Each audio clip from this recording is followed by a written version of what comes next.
Hello दोस्तों, आप लोग देख रहे हैं डीके भोजपुरी 01 में आप लोग का स्वागत है। खेसारी लाल यादव का जलवा बरकरार है और बरकरार रहेगा। आप लोग देख सकते हैं इस तस्वीर में खेसारी लाल यादव का नींबू खरबूजा सॉन्ग, जो कि 400 मिलियन के क्लब में शामिल हो गया।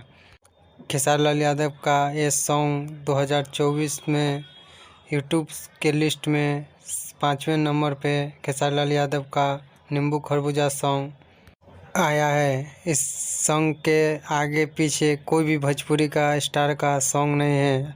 आप लोग देख सकते हैं इस तस्वीर में फ़ोटो डाला हुआ है, आप लोग इस तस्वीर में देख सकते हैं। यूट्यूब को भी मानना पड़ा, भोजपुरी का बादशाह खेसारी लाल यादव है। 5वें नंबर पर टॉप लिस्ट में खेसारी लाल यादव का ये सॉन्ग नींबू खरबूजा भइल 2 है। तो आप लोग को ये अपडेट सुनकर कैसा लगा कमेंट बॉक्स में बताइए, और मेरे चैनल पर नए हैं तो प्लीज़ मेरे चैनल को सब्सक्राइब करें। मैं मिलता हूँ आप लोगों से अगले वीडियो में अगले अपडेट के साथ। धन्यवाद।